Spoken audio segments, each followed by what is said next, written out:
Antisipasi kemacetan saat perayaan Tahun Baru, Polres Badung juga menyiapkan rekayasa arus lalu lintas lalin di sejumlah titik di kawasan Kuta Utara, khususnya Canggu dan Tibu Beneng. Saat malam pergantian tahun, upaya ini dilakukan sebagai imbas melonjaknya kunjungan wisatawan ke Bali untuk merayakan pergantian tahun.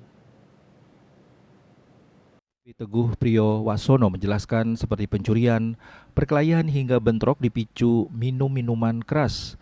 Laka lantas, balapan liar dan kebakaran dipicu letupan kembang api menjadi atensi jajarannya saat pergantian tahun.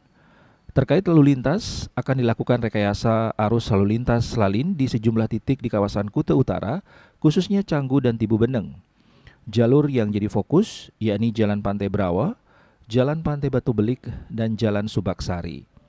Rekayasa arus lalin diberlakukan saat mulai padat yang diperkirakan puncaknya pukul 22.00 WITA. Pengalihan arus akan dikembalikan seperti semula jika kepadatan kendaraan bermotor mulai normal. Polres Badung bersama instansi terkait menyiapkan 7 kantong parkir mengantisipasi penumpukan kendaraan. Selain itu melakukan pemetaan dan ada 11 titik yang menjadi pusat perayaan malam pergantian tahun. Jadi berdasarkan pemetaan kerawanan tadi, ada di antaranya adalah kemacetan.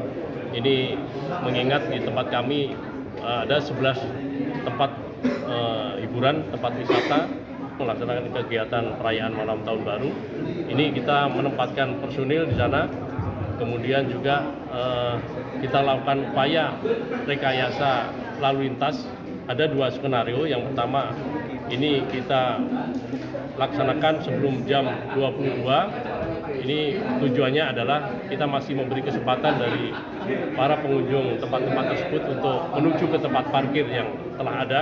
Ada 7 kantong parkir yang akan menampung kendaraan baik itu roda 4 maupun roda 2. Kemudian juga yang kedua adalah rekayasa setelah pukul 22.00.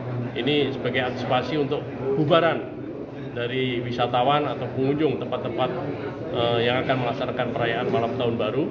Ini kita lakukan rekayasa. Ada yang awalnya 2 jalur, kita buat 1 jalur, dan ada beberapa titik yang dilarang untuk dilewati dan sebagainya. Sedangkan jumlah personel yang dikerahkan sebanyak 812 orang merupakan personel gabungan Polri dan TNI bersama instansi terkait lainnya. Selain itu juga di backup Ditlantas Polda Bali 30 orang, Bintara Remaja Polres Karangasem 25 orang, dan Brimob 15 orang. Pihaknya menghimbau kepada masyarakat saat merayakan malam tahun baru agar turut menjaga keamanan dan ketertiban. Raiswantara, Bali TV.